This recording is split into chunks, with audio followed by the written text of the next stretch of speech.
Bueno, vamos ahora sí a tener la lectura, el texto para esta mañana, para la exposición de la palabra.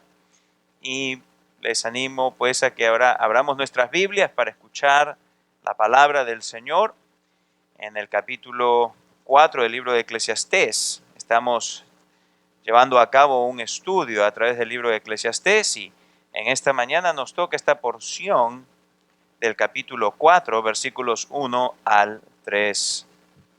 Y voy a volver a leer el texto esta mañana, que dice así: Me volví y vi todas las violencias que se hacen debajo del sol, y aquí las lágrimas de los oprimidos, sin tener quien los consuele. Y la fuerza estaba en la mano de sus opresores, y para ellos no había consolador. Y alabé yo a los finados, a los que ya murieron, más que a los vivientes, los que viven todavía. Y tuve por más feliz que unos y otros al que no había sido aún, que no ha visto las malas obras que debajo del sol se hacen. Padre, ahora nos acercamos a ti, sabiendo que tenemos al Espíritu Santo, aquellos que somos tuyos, para que Él sea nuestro Maestro. Y pidiéndote para aquellos que están aquí presentes en esta mañana, que el mismo Espíritu también les traiga un claro entendimiento de tu palabra, que puedan escuchar tu voz, tú hablándoles y trayéndoles hacia ti. Damos gracias por lo que vas a hacer. En el nombre de Jesús. Amén. El mensaje del día de hoy lo he titulado La triste realidad de la opresión. La triste realidad de la opresión. Y en el mensaje anterior, aquí en el libro de Eclesiastés, habíamos visto que Dios controla los tiempos. El capítulo 3 en particular, versículos 1 en adelante, hablaba de que había un tiempo para todo. Pero luego llegó la porción del versículo 16 en adelante al 22, donde vemos de que Dios en forma específica nos menciona que Él controla todos los tiempos y en particular el tiempo del juicio. Y al final del mensaje mencioné que muchas personas en cierta forma se escandalizan, se sorprenden, porque consideran que Dios no hace la justicia que Él debiese ahora en el tiempo presente. Y lo cierto es que nadie debiese de sorprenderse que Dios no hace juicio aquí, ya que Él, en primer lugar, claramente ha anunciado que el juicio va a ser al final. El juicio no es ahora. Él claramente nos ha hablado en su palabra, Él lo ha dicho con claridad y Él dice que el juicio va a ser al final. Si usted viene conmigo a Segunda de Pedro, por favor, y el día de hoy vamos a estar viendo varios pasajes, así que asegúrese de haber ejercitado su dedo buscando las páginas de la Biblia y si por alguna razón no llega usted a llegar junto con nosotros al pasaje, por favor pare de buscarlo y escuche lo que Dios nos dice en su palabra cuando lo lea. Pero bueno, Segunda de Pedro, el capítulo 3, versículo 8 al 13, es un pasaje donde nos menciona que el juicio va a ser hacia el fin. Dice así: mas, oh amados, no ignoréis esto, que para con el Señor un día es como 1000 años y 1000 años como un día. El Señor no retarda su promesa. ¿Qué promesa? La que Él va a regresar. ¿Ok? Según algunos la tienen por tardanza, sino que es paciente para con nosotros, no queriendo que ninguno perezca, sino que todos procedan al arrepentimiento. Pero el día del Señor vendrá como ladrón en la noche, en el cual los cielos pasarán con gran estruendo, y los elementos ardiendo serán deshechos, y la tierra y las obras que en ella hay serán quemadas. Puesto que todas estas cosas han de ser deshechas, ¿cómo no debéis vosotros andar en santa y piadosa manera de vivir, esperando y apresurándoos para la venida del día de Dios, en el cual los cielos encendiéndose serán deshechos y los elementos siendo quemados se fundirán? Pero nosotros esperamos según sus promesas cielos nuevos y tierra nueva, en los cuales mora la justicia. Es en el fin de la historia donde Dios va a regresar y va a hacer juicio. Antes no. Por lo tanto, no nos debiese llamar la atención que Dios ahora no está trayendo juicio. Y a esto se debe recalcar lo que el apóstol Pedro también menciona, que es que Dios no trae juicio ahora. ¿Por qué? Porque Él quiere que las personas tengan oportunidad para ser salvados de la ira venidera. Esa es la razón. ¿Ok? Pero el asunto de las injusticias y la opresión es algo que ninguna sociedad puede escapar por más que trate. Creo que toda sociedad siempre tiene la preocupación de las injusticias que se dan en la sociedad. Y toda sociedad siempre trata de una u otra forma de eliminar las injusticias, de eliminar la opresión. Y esto es algo que Salomón quiere traer a nuestra consideración en los versículos 1 al 3, aquí en este capítulo 4 de Eclesiastés. Las personas que quieren vivir apartadas de Dios necesitan considerar que las injusticias y la opresión son una realidad en la vida. Y necesitan preguntarse lo siguiente: ¿vale la pena vivir apartado de Dios ante la realidad de las injusticias y de las opresiones? Ciertamente que en la vida somos testigos o somos víctimas de muchas injusticias y opresiones. Pero también es cierto que en muchos casos nosotros mismos hemos sido causantes de esas mismas injusticias y opresiones a otras personas. La conclusión de Salomón es que no hay ninguna forma de desechar la sombra oscura que se cierne sobre la vida cuando se habla de las opresiones. Ninguna sociedad, escuche, ninguna sociedad ha podido erradicar las opresiones y las injusticias. ¿Por qué? Porque el corazón del hombre nunca cambia apartado de Dios. El hombre se encuentra desesperadamente perdido sin Dios. Y no hay sociedad, ninguna, que pueda cambiar, porque el hombre no puede cambiar su propio corazón.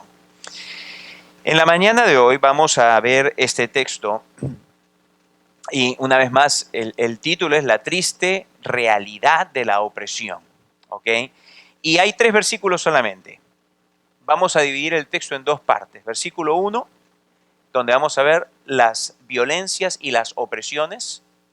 Y vamos a ver algunos puntos bajo esto de las violencias y las opresiones. Y en segundo lugar, vamos a ver versículos 2 y 3, donde vamos a contemplar el escape al que pueden llegar las personas apartadas de Dios. ¿Hay algún escape? Sí, hay un escape que Salomón nos va a presentar. ¿Ok? Y esto lo vamos a ver en los versículos 2 y 3. El escape al que pueden llegar las personas apartadas de Dios. Y finalmente tendremos una conclusión. Vamos a ver pues el versículo 1. Y el versículo 1 lo vamos a dividir en 3 partes también.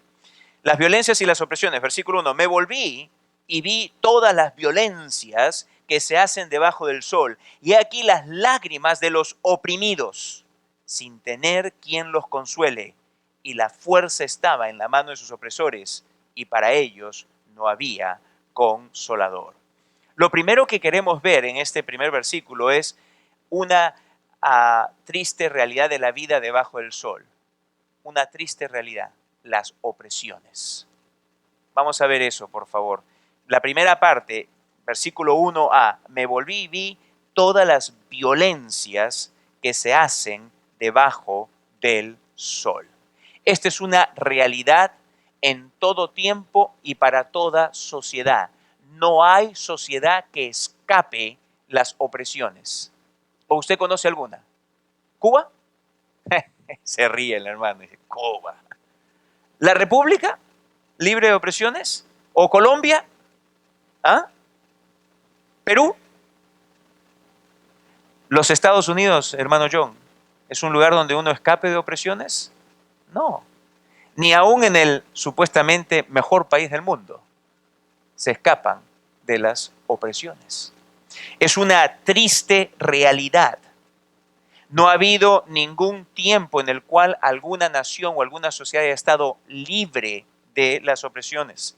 Aquí Salomón no está tratando de explicar por qué sucede.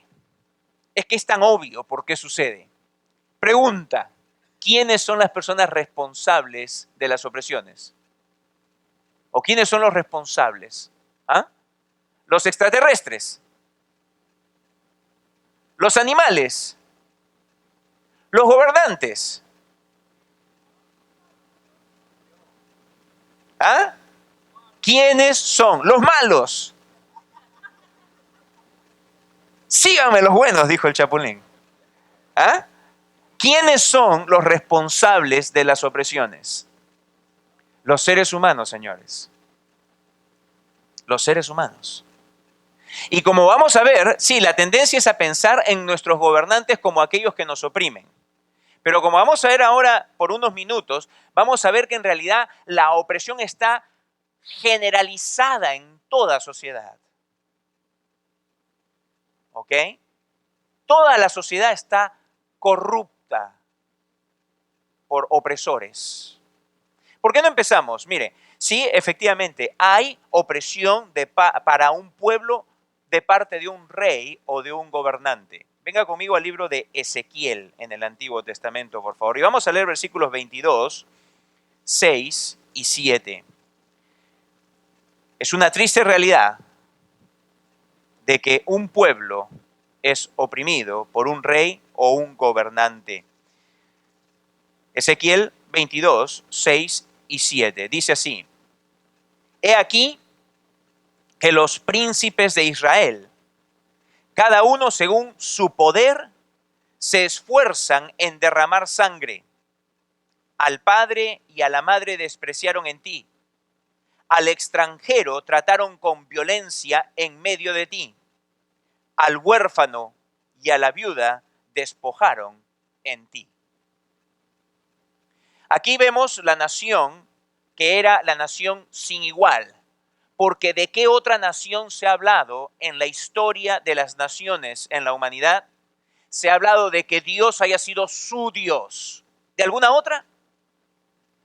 ¿Qué otra nación recibió instrucciones, las más puras y sabias instrucciones para ser gobernada y andar en la mayor rectitud posible? ¿Alguna otra? ¿Hay alguna constitución de alguna nación o hay algún tipo de documento de algún grupo humano que pueda exceder en calidad, ética y moral de aquellas leyes que Dios tiene en su palabra? A lo más, algún tipo o algún grupo de gobernantes puede llegar a poder esbozar un conjunto de leyes que de alguna forma se asemeje o llegue, sí quizá llega, a la pureza de la palabra de Dios, la cual fue dada a Israel. Israel tenía de parte de Dios todo lo que era necesario para ser una sociedad justa. Y sin embargo, es Israel aquí de quien se dice que sus gobernantes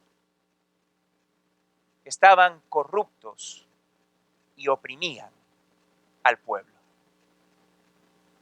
¿Y dónde se apreciaba esta corrupción? Claramente lo dice. En la familia se notaba. Dice, al padre y a la madre despreciaron. Al padre y a la madre despreciaron. Una forma de opresión. ¿Qué más?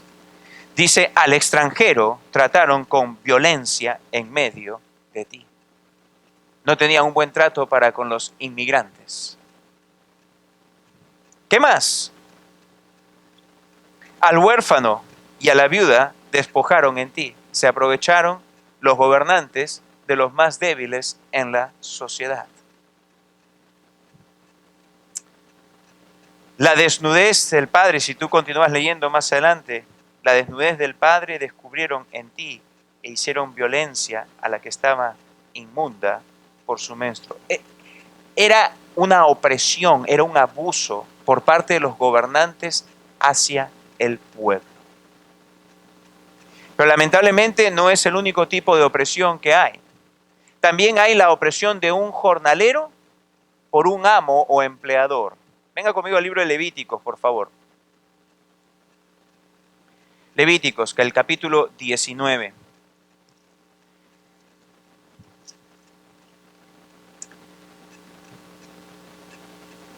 Versículos 13, y luego vamos a ir a Deuteronomio, el capítulo 24, versículos 14 y 15.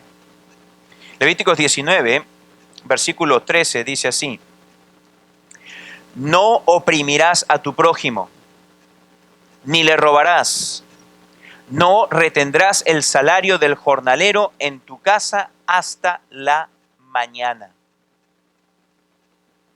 Aquí la legislación de Israel instruía a aquellos que estaban en posición de dar un empleo a alguien y de pagarle a alguien por un trabajo, asumiendo que este alguien dependía de ese dinero hoy para su sustento, para ir y comprar algo y para llevar a su casa pan. Le dice, ojo,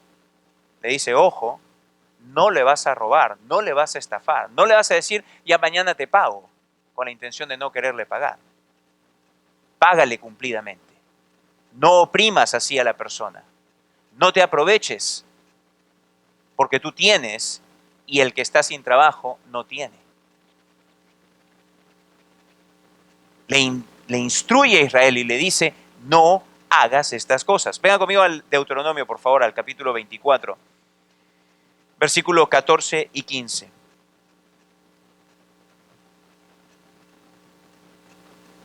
La instrucción era que no debían de hacerlo, y se lo recalca en Deuteronomio a la segunda generación de israelitas. Dice, no oprimirás al jornalero pobre y menesteroso, ya sea de tus hermanos o de los extranjeros que habitan en tu tierra dentro de tus ciudades. ¿Se da cuenta cómo Dios instruyó a la nación de Israel que debiesen de tratar a los inmigrantes? Y se dan cuenta cómo muchas veces justamente en nuestro país a los inmigrantes les pagan menos, aprovechándose. Y dicho sea de paso, no le crea usted a los políticos, señores, como que están defendiendo mucho acerca del inmigrante. Ni de un partido, ni del otro. Ni de un partido, ni del otro. Pero si a usted le toca tener algún inmigrante, si usted ya está radicado, si usted ya es uno de acá, si a usted le toca ser uno de los que está en posición de darle un trabajo, no diga, bueno, ya que no tiene papeles le va a pagar menos. O ya que es un inmigrante, le va a pagar menos. No hay que hacer acepción. Versículo 15 dice, en su día le dará su jornal y no se pondrá el sol sin dárselo, pues es pobre y con él sustenta su vida, para que no clame contra ti a Jehová y sea en ti pecado. Esto no está tratando acerca de leyes de inmigración, ¿ok? Ojo. Pero lo que sí está diciendo es que Israel era instruido, fue ordenado por Dios de que si había un inmigrante dentro de ellos, de sus ciudades, y que buscaba trabajo y se le daba trabajo, que no se hiciese diferencia porque este era israelita y este era un inmigrante. Que no se aproveche. Eso sería una forma de opresión. Y Dios dice, no, así no debe ser. Pero lamentablemente hay opresión por parte de un amo o de un empleador hacia un jornalero. Y hay opresión por parte, en tercer lugar, de los ricos hacia los pobres. De los ricos hacia los pobres. Venga conmigo al libro de Amós. ¿Amós era un libro en la Biblia? Sí. Amós es un libro en la Biblia, sí, señor.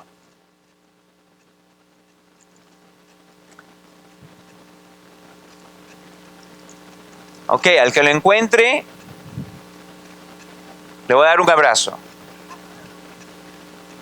Capítulo 4, versículo 1.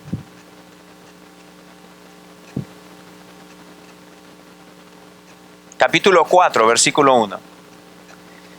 Es una triste realidad de que hay opresión del pobre por los ricos. Oíd esta palabra, vacas de Basán, que estáis en el monte de Samaria, que oprimís a los pobres y quebrantáis a los menesterosos, que decís a vuestros señores, traed y beberemos. Acá presentan a personas que están en poder y que mandan a sus delegados, a aquellos que están bajo su mando, a que vayan al pueblo, a un pueblo que es pobre, que es menesteroso, que no tiene básicamente cómo defenderse, y que de allí traigan para que ellos coman y beban, que abusen, que opriman. Lamentablemente es una triste realidad. Los ricos oprimen a los pobres. ¿Sabe cuál es más patético que esto de acuerdo a la Biblia? Que un pobre oprima a otro pobre. Y esto pasa. Este es el cuarto tipo de opresión. Proverbios, el capítulo 28. Proverbios 28. Lamentablemente hay pobres que oprimen a pobres. Versículo 3.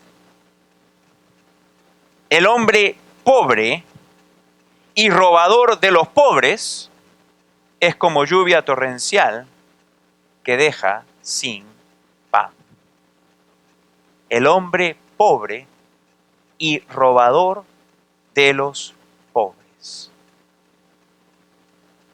Dice que es peor, dice, que una lluvia torrencial. Ahora último, acabamos de estar viendo cómo en California han habido todos estos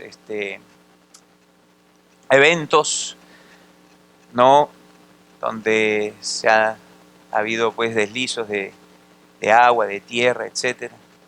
Y lluvias torrenciales han traído todas estas cosas. Y destruye todo lo que está al paso, ¿no? Quizá usted vio cómo hasta vehículos parecían que iban flotando en el flujo de lodo que iban por las calles.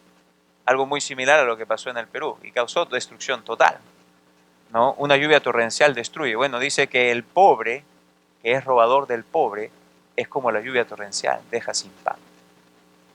Qué terrible que hay opresión aún entre los mismos pobres por otros pobres. Porque así es el corazón del hombre, ¿ah? Por acá, mire, si el rico no es necesariamente un gobernante, pues una vez más, la tendencia nuestra es pensar que los gobernantes son los que nos oprimen. Sí hay gobernantes que oprimen.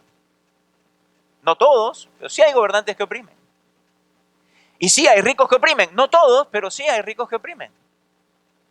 Pero también hay pobres que oprimen a otros pobres.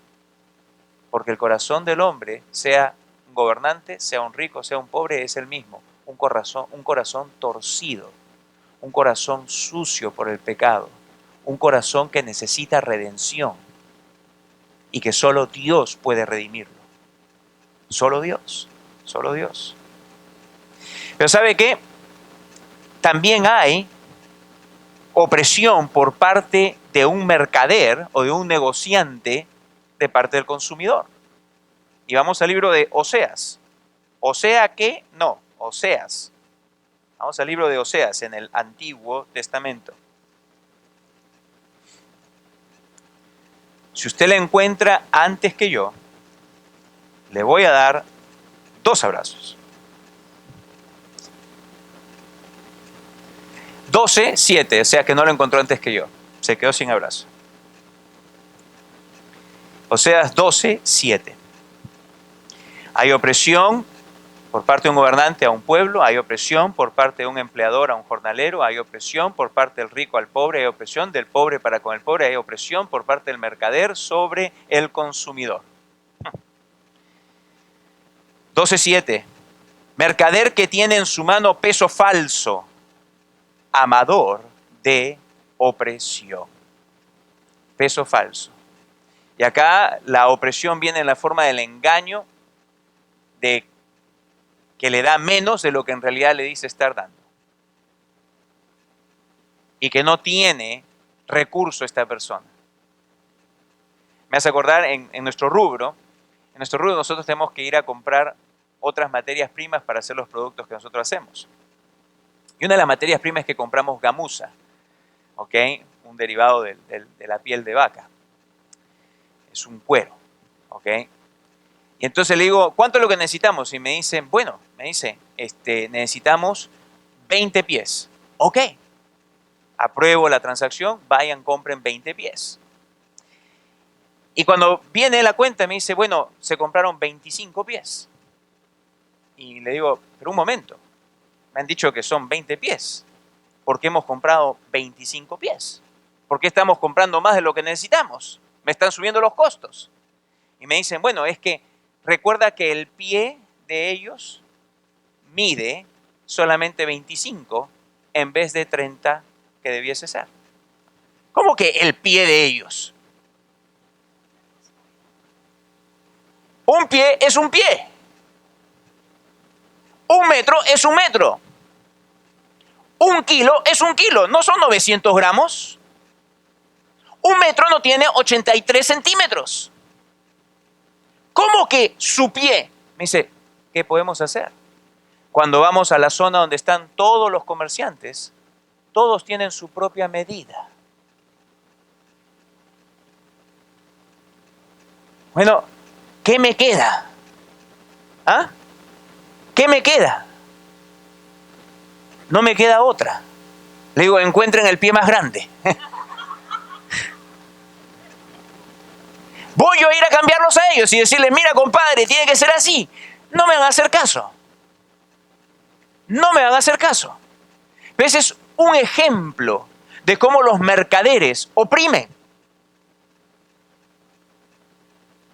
Oprimen. Y así los hay en todo tipo de negocios. Oprimen. No dan lo que es. En el Perú era famosísimo todo este fraude que hacían con la sociedad en general acerca de los combustibles. Pónmele ahí. El tanque tiene capacidad, de acuerdo a los que hacen los autos, 13 galones, 14 galones, 16 galones. Y cada vez que le ibas a poner, 20 galones. ¡Wow! ¿Se equivocaron y pusieron un tanque más grande del que dijeron?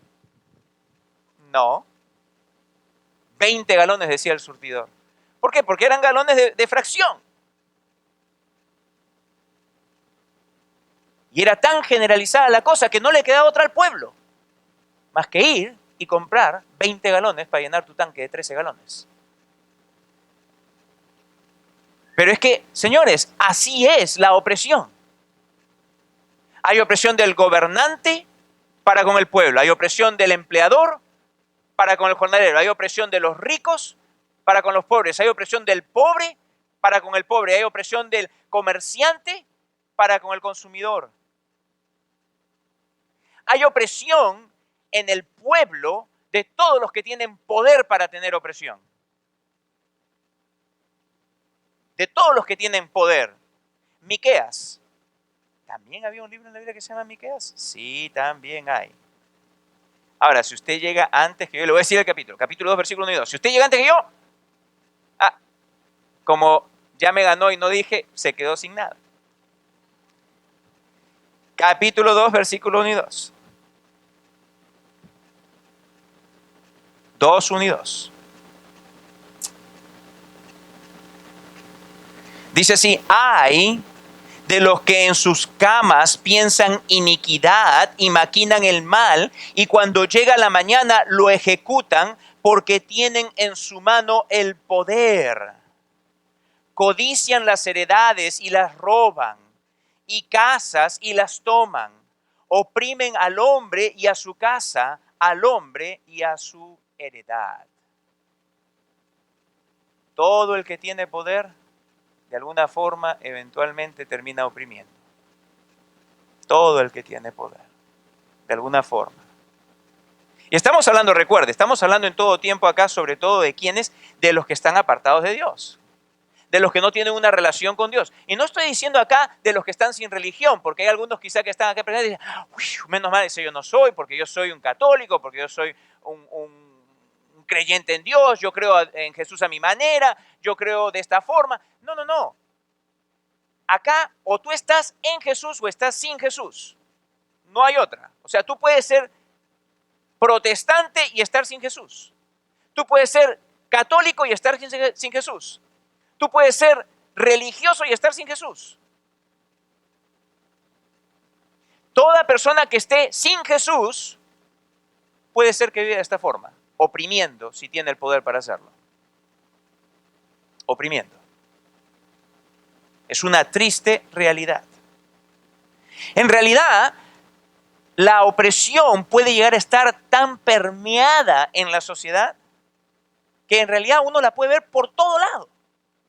Vamos al libro de Jeremías, por favor, al capítulo 7, y leamos allí versículos 1 al 3. Y ahora sí, no hay ningún incentivo para que usted llegue ahí, no hay abrazos, lleguen nomás. 7 del 1 al 3, dice así, escuchen, palabra de Jehová que vino a Jeremías diciendo, ponte a la puerta de la casa de Jehová y proclama ahí esta palabra. Y tenga presente, se lo está hablando a Israel, una vez más, la nación que recibió todo absolutamente para ser la nación más justa, la sociedad más justa. Pero aún teniendo todas las instrucciones, si el corazón está alejado de Dios, las instrucciones no sirven de nada. ¿Ok? Entonces mira lo que dice. Versículo 2. Ponte a la puerta de la casa de Jehová y proclama allí esta palabra. Y di, oíd palabra de Jehová, toda Judá, los que entráis por estas puertas para adorar a Jehová. Esta era gente religiosa. ¿Ok? Gente que iba, por decir así, a la iglesia. ¿Ok? Así ha dicho Jehová de los ejércitos, Dios de Israel, mejorad vuestros caminos y vuestras obras, y os haré morar en este lugar. Mejorad. Mejorad. ¿Por qué? ¿Por qué Dios le dice esto a un pueblo que estaba yendo a la iglesia? ¿Ah? Porque era un pueblo que aunque iba a la iglesia, aunque tenía religión, aunque jugaba a la religión, por decir así, aunque iba a misa, aunque iba al servicio, en realidad su corazón estaba apartado de Dios. Y era un pueblo culpable de opresión. Era un pueblo culpable de opresión. ¿Quieres saber cuán culpable era? Vamos al libro de Ezequiel una vez más y vamos a leer allí una porción más extensa del capítulo 22, 6 al 12. Ezequiel 22, 6 al 12. Mire todo lo que había y para que usted vea cómo la opresión es una sombra oscura sobre toda sociedad. Y usted va a ver mucho de ello incluso en nuestra sociedad. 22, 6 al 12. Ezequiel 22, 6 al 12. Vamos a volver a leer versículos 6 y 7, pero vamos a extendernos hasta el versículo 12 ahora. He aquí que los príncipes de Israel, cada uno según su poder, se esfuerzan en derramar sangre. Al padre y a la madre despreciaron en ti. Al extranjero trataron con violencia en medio de ti. Al huérfano y a la viuda despojaron en ti. Mis santuarios menospreciaste y mis días de reposo has profanado. Calumniadores hubo en ti para derramar sangre. Y sobre los montes comieron en ti, hicieron en medio de ti perversidades. La desnudez del padre descubrieron en ti. Y en ti hicieron violencia a la que estaba inmunda por su menstruo. Cada uno hizo abominación con la mujer de su prójimo. Cada uno contaminó pervertidamente a su nuera. Y cada uno violó en ti a su hermana, hija de su padre. Precio recibieron en ti para derramar sangre. Interés y usura tomaste. Y a tus prójimos defraudaste con violencia. Te olvidaste de mí, dice Jehová el Señor. ¿Se da usted cuenta de cuál es la raíz del problema? Estar apartados de Dios. Esta era la gente que iba al templo. Esta es la gente, en otras palabras, que iba a la iglesia. Pero su corazón estaba apartado de Dios. Su ida a la iglesia, su participar en un servicio era solamente algo externo. No era algo interno, no era que un corazón había sido transformado y que por esa transformación y por la alegría de haber sido perdonado iba y adoraba a Dios. No. era porque era su forma quizá de aquietar su conciencia. Como quizá algunos de ustedes están aquí por la misma razón. Y personas así son las que cometen todo este tipo de opresiones y de injusticias y de maldades, como las llama Eclesiastés, malas obras, incluyendo incluso el cobro de intereses a usura. Dicho sea de paso, ¿sabrá usted lo que la Biblia llama usura? A ver, ¿qué porcentaje la Biblia llama usura? ¿100%? ¿200%? ¿300%? ¿400%? Digamos. ¿Cuánto? ¿Cuánto es usura? ¿Cuánto es usura? ¿Ah? No, no todo. No todo. 1% mensual y es usura.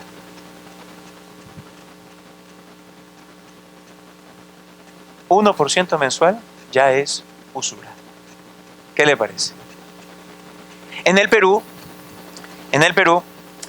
han llegado algunas personas inmigrantes, pero que no son las mejores personas, lamentablemente.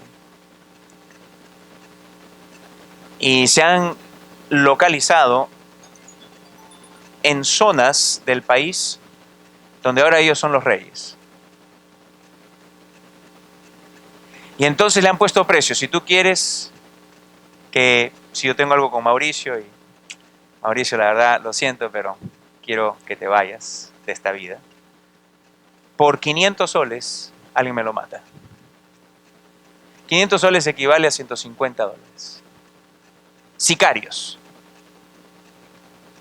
Muchos de ellos son jovencitos, 16 años, 15 años, que se suben a una moto con un revólver, encuentran a Mauricio y ¡pum! Se acabó la historia.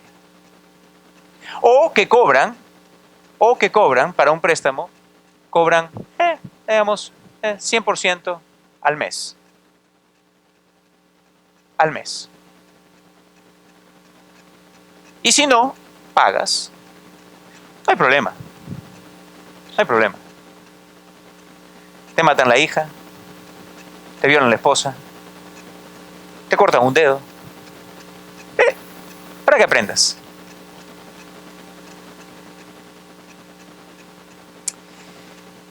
¿Por qué? ¿Por qué? Una vez más, el corazón del hombre apartado de Dios, déjeme decirle, puede hacer cualquier cosa. Y sin remordimiento muchas veces. El corazón del hombre apartado de Dios puede hacer cualquier cosa. Quizá tú dices, no, yo no. Te estás engañando a ti mismo. Si tú dices, no, yo no. Ni te conoces.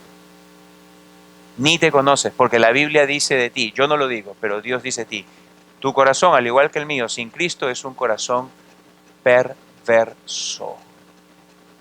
Ahora, trata tú de poner esa palabra bonita. ¿Hay forma?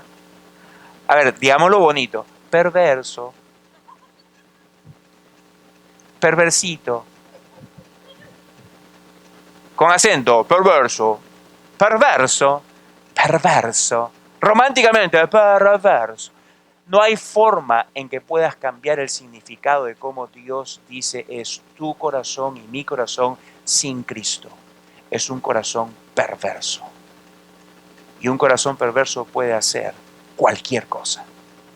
Ciertamente es culpable de opresión. Amados, esa es la triste realidad para todos aquellos que viven en la tierra. Las opresiones y las injusticias. ¿Quién puede escapar de ellas? Dígame. ¿Quién puede escapar de ellas? Sí, podemos irnos a Disney World, pero déjame decirte,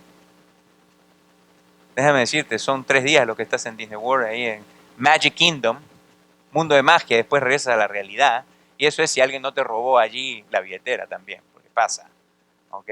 A mí me la robaron cuando estuve ahí una oportunidad. Así que no hay dónde escapar, es la triste realidad en la vida bajo el sol. ¿Y sabes qué? La observación que tiene Salomón en el versículo 1, regresando a Eclesiastés 1, tenemos que ir a volando porque que yo sepa, el avión me ha dicho que no me va a esperar. En el capítulo 4, el versículo 1 dice, y he aquí las lágrimas de los oprimidos sin tener quien los consuele. Hay opresión generalizada, hay opresión a diestra y siniestra, el corazón del hombre es malo, es perverso, es por eso que hay opresión, hay injusticia, y ¿sabes qué es lo peor de todo? Que las personas no tienen quien los pueda consolar. Cuando la persona está apartada de Dios, mira, no hay quien te pueda consolar, porque no hay quien te pueda hacer justicia, porque si tú estás apartado de Dios, ¿quién te va a hacer justicia? ¿Quién? ¿A quién tienes que verdaderamente te pueda hacer justicia? Esa es la observación que Salomón tuvo. Dice, ves alrededor y ves toda la opresión y ves todas las injusticias y dices, ¿y sabes qué? Los que están sufriendo, dice, están con lágrimas. Están con lágrimas. Las viudas, los huérfanos, el pobre, el inmigrante, el que está oprimido por el gobierno, están con lágrimas. Y dice, y no hay quien los consuele. Y acá la idea no es necesariamente que no hay alguien que le diga, mira, no te preocupes, todo va a salir bien. No, eso puede haber, pero terminan siendo solamente palabras. Porque la realidad es que nadie puede solucionar la cosa. Nadie. Y por ahí se levanta en el pecho a uno y dice, no, por eso yo quiero ser político. Yo quiero ayudar a mi país. Y está muy bien. Si Dios te ha puesto a ti creyente para que seas un político, por favor, sélo, los necesitamos. Que los necesitamos. Ciertamente que sí. Pero si tú piensas que vas a ir y vas a ser aquel que va a erradicar la justicia, estás errando. Porque esta observación de aquí ha sido, es y continuará siendo, porque en este mundo siempre va a haber opresión e injusticia. Acá Salomón no está tratando de decir que no debemos de hacer nada. Ese no es el punto de Salomón. Salomón no está tratando de abocar de que haya un movimiento social en la iglesia para tratar de solucionar el asunto de la opresión. Ese no es el punto de Salomón, ese no es su meta. Él lo que está tratando de mostrarles a la persona que está sin Cristo, a la persona que está apartado de Dios, decirle, ok, a ti te gusta tanto estar sin Dios, a ti te gusta, tú piensas que tú puedes vivir sin Dios, tú piensas que puedes ir a través de la vida y ser feliz y tener llenura y llegar a realizarte sin Dios. Ok, ¿y qué vas a hacer con las opresiones y las injusticias? ¿Qué vas a hacer cuando tú seas la víctima de ello? ¿Qué vas a hacer? ¿Indiferencia?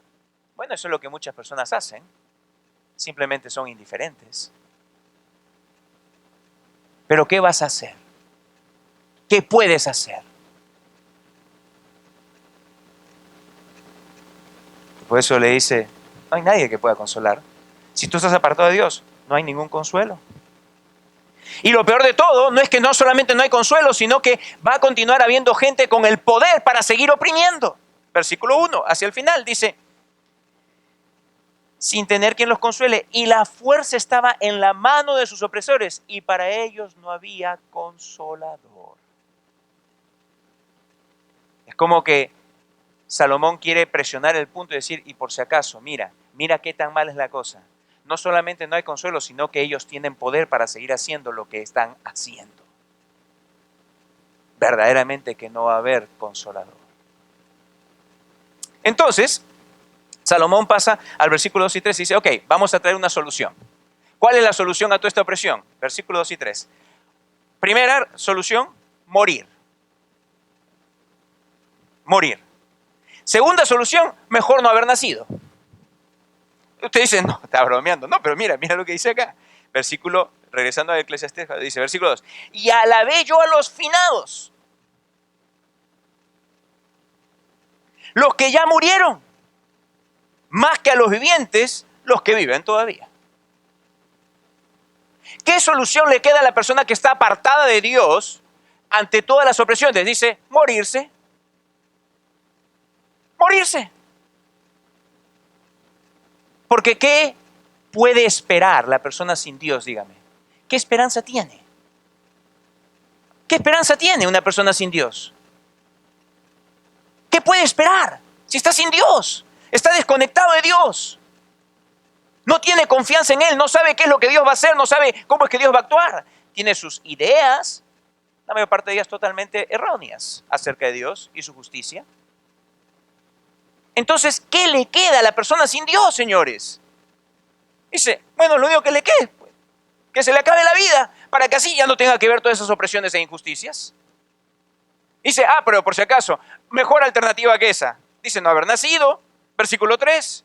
Dice, y tuve por más feliz que unos, los que están vivos, y otros, los que han muerto, al que no ha sido aún, que no ha visto las malas obras que debajo del sol se hacen. Esa es mejor alternativa. Porque el que muere lo tuvo que ver y la sufrió. Pero el que no ha nacido, dice, no la va a sufrir. Pero ¿sabe qué? Llegamos acá antes de pasar a una conclusión. Ojo, mire las últimas palabritas que dice el versículo 3. Las malas obras que debajo del sol se hacen. Ojo, los que hacemos todas esas malas obras somos nosotros mismos. Ojo, que quede muy claro. No solamente le eche la culpa a los gobernantes. No solamente le eche la culpa a los ricos. Porque como hemos visto, pobre también explota al pobre. Comerciante al consumidor. Padres a hijos. Hijos a padres. Suegros con nueras. Hermanos con sus hermanas. Señores, la opresión toma lugar en todo lugar y de muchas formas. El ser humano es culpable de todas ellas. La vida apartada de Dios no puede traer solución a las opresiones, que son una patente y triste realidad en la vida de toda sociedad. No solo no puede traer solución, sino que ni siquiera puede vivir ajenos de ella, ya que la opresión es tan predominante en toda sociedad y en todo tiempo. ¿Qué se puede hacer? Bueno, ya que insistes en vivir apartado de Dios, lo mejor que puedes hacer es morir, o mejor aún, no haber nacido. Eso es lo que concluyó Salomón, ¿cierto? Pero es evidente que en realidad estas dos soluciones no son ninguna solución, no es ninguna verdadera solución. Déjame decirte cuál es la solución. Solo una vida que se ha unido a Dios por la fe en Jesucristo es la que puede contar con el favor de Dios en el momento de la opresión. Nosotros los hijos de Dios podemos, en el momento de la opresión, clamar a aquel que nos puede librar de ella. Y si en su santo plan está el librarnos, Él nos va a librar. Venga conmigo por favor al Salmo 86. Salmo 86, unas páginas más atrás, versículos 14 al 17. Y déjeme decirle, los salmistas una y otra vez hablan de las opresiones a las cuales están sujetos, opresiones a veces de la lengua, de sus enemigos que tratan de destruir su reputación, opresiones de personas que lo están persiguiendo, queriendo matar literalmente a los siervos de Dios, opresiones de los que están en poder, tratando de sacarlo del gobierno si fuese un rey. ¿Y qué es lo que hacen los salmistas? Van y se aferran de Dios y dicen, tú eres el único que me puede librar. Y el Salmo 86, versículo 14 y 17 es simplemente un ejemplo de ello. Mire, dice, oh Dios, los soberbios se levantaron contra mí y conspiración de violentos ha buscado mi vida. Y no te pusieron delante de ti, mas tú, Señor, Dios misericordioso y clemente, lento para la ira y grande en misericordia y verdad, mírame y ten misericordia de mí. Da tu poder a tu siervo y guarda al hijo de tu sierva. Haz conmigo señal para bien y véanla los que me aborrecen y sean avergonzados, porque tú, Jehová, me ayudaste y me consolaste.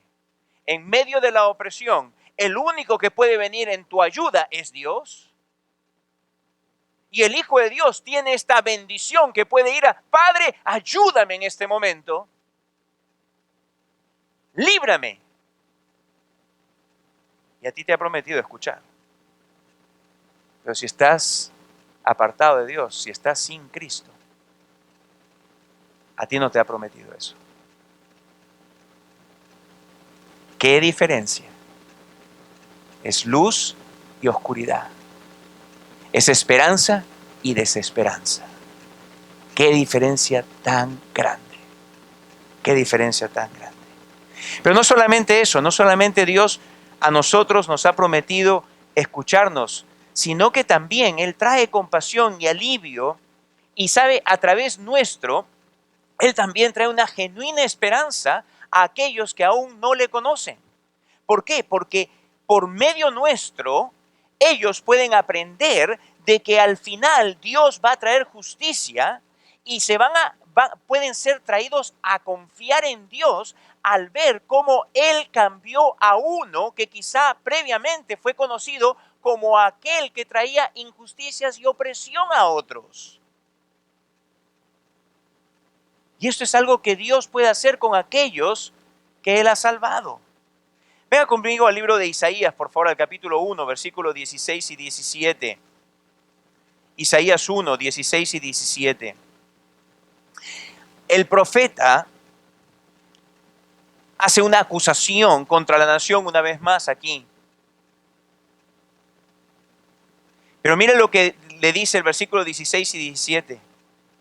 Dice, lavaos y limpiaos, quitad la iniquidad de vuestras obras de delante de mis ojos, dejad de hacer lo malo, aprended a hacer el bien, buscad el juicio, restituid al agraviado, haced justicia al huérfano, amparad a la viuda.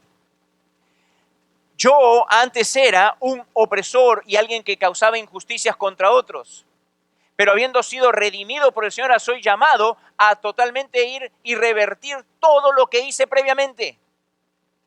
Si antes como empleador buscaba que primeramente sacar para mí y para mi provecho a expensa de los que trabajaban para mí, ya no más. Si antes engañaba a mis consumidores, ya no más. Si antes estaba en posición de autoridad y abusaba por esa posición de autoridad, ya no más. Si antes estaba acostumbrado a utilizar dinero para sobornar gobernantes para obtener algo que yo quería, ya no más. Y las personas que nos han conocido, que hemos andado en toda esa vida pasada, cuando ven el cambio que Dios obra en uno, la persona le dice, mira, ese era un sinvergüenza. De verdad, yo lo conocí de lo sinvergüenza que era. Pero mira cómo ahora ha cambiado. Y entonces cuando escucha de que no es que uno ha cambiado porque uno tiene poder de voluntad, ni porque uno quiere cambiar por sí mismo, sino porque Jesucristo a todo aquel que Él viene lo cambia, entonces la persona quizá diga, yo también quisiera ese cambio. Yo también quisiera eso. Yo también quisiera ser una persona nueva, como veo que fulano o mengano es.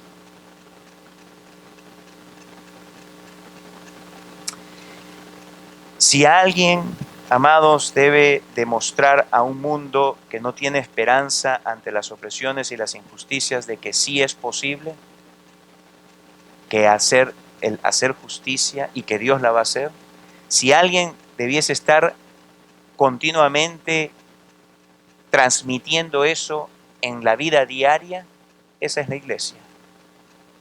Esa es la iglesia. En el libro de Santiago, un libro muy mal entendido por aquellos que a veces no prestan atención a lo que el Espíritu de Dios está hablando ahí.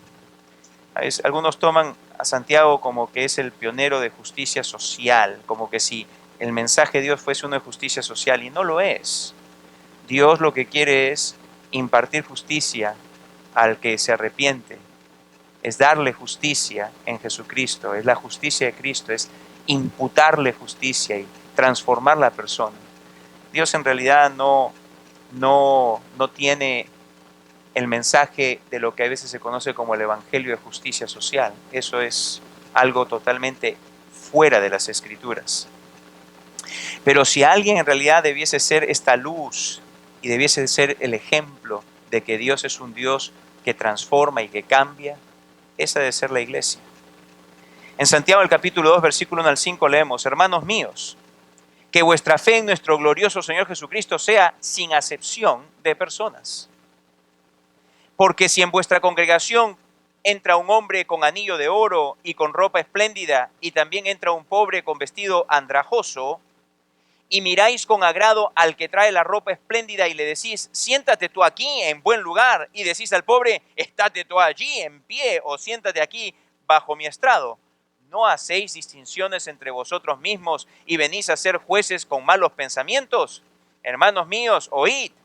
¿No ha elegido Dios a los pobres de este mundo para que sean ricos en fe y herederos del reino que ha prometido a los que le aman? Si algo está queriendo decir aquí Santiago hasta el momento es, le dice a todo el mundo, señores, una cosa, si alguien debe vivir en forma distinta a la de antes, esa debe ser la iglesia. Porque si la iglesia era parte antes de esta sociedad corrupta, injusta, si cada uno de nosotros éramos de aquellos que abusábamos de nuestro poder o usamos el dinero para sobornar a alguien, para sacar algo, o engañábamos de alguna forma, o éramos los que oprimíamos a los que trabajaban para con nosotros, o engañábamos de alguna otra forma a cualquiera, ahora ya no. Y si algo le está diciendo acá el Espíritu de Dios a través de Santiago a los creyentes es, señores, ya no debe de haber en la iglesia ese tipo de conducta. Esa es la conducta de los que están fuera. Pero si debe de brillar claramente en la iglesia, algo debe ser de que Dios transforma, que Dios cambia, que Dios da una nueva perspectiva totalmente y que Él es el único que puede traer verdaderamente justicia, el único que puede traer consuelo, el único que puede librar de la opresión, el único. Así que, amados, la solución, una vez más, Salomón, recuerden, tienen que mantener en su mente cuál es el hilo, cuál es la intención de Salomón a través de todo el Eclesiastés. Ok, está la persona que quiere vivir apartada de Dios, a su forma. Y le dice, ok, ¿tú crees que puedes llegar a ser feliz en la vida, obtener satisfacción, tener llenura, como dice la gente, quiere lograrse en la vida? ¿Ok? Dice, en este caso, ¿y cómo vas a hacer para esa meta con la injusticia y la opresión? ¿Quién va a consolarte o quién va a traer consuelo al resto? Para una vez más llevar a la persona a decir, ¿sabe qué? En realidad no tiene sentido. Porque me tendría o que morir o mejor no haber nacido si quiero mantenerme en esta posición de estar apartado de Dios. Pero sin embargo, la alternativa es esta y continúa siendo la única alternativa. Ven a Jesucristo. Arrepiéntete, pon tu confianza en Él. ¿Acaso no es lo más razonable? ¿Acaso no es aquello que te está diciendo una y otra vez a tu corazón y hablándote y llamándote? ¿Por qué no escuchas su voz? ¿Por qué no obedeces a su llamado? Ven hoy a Él. Señor, te quiero suplicar que conforme tú estás llamando, que las personas, Señor, vengan a ti, que escuchen la voz tuya, oh pastor, pastor de las almas, que estás llamando a todos aquellos a quienes tú quieres perdonar de todos sus pecados. Y Padre, tráelos. Nadie viene al Hijo si no es porque tú lo traes, Padre. Obra por tu Espíritu trayéndola. Te imploro, Señor, que no se vayan de aquí en esta tarde sin haberse reconciliado contigo. Obra tú. Y Señor, a nosotros que somos tuyos, es verdad, totalmente es verdad, hay injusticia y opresión en nuestro país. Pero Señor, úsanos para ser ejemplos, luminarias ante un mundo en la oscuridad de la opresión y la injusticia, de que hay una solución. Jesucristo perdona, salva y transforma a la persona que a Él viene. Y Señor, que la nueva vida que Él nos ha dado sea un continuo iluminar para aquellos que están aún en la oscuridad, para que se den cuenta que solo en Jesucristo hay vida, hay perdón, hay bendición. Te lo pido en su nombre, para tu gloria. Amén.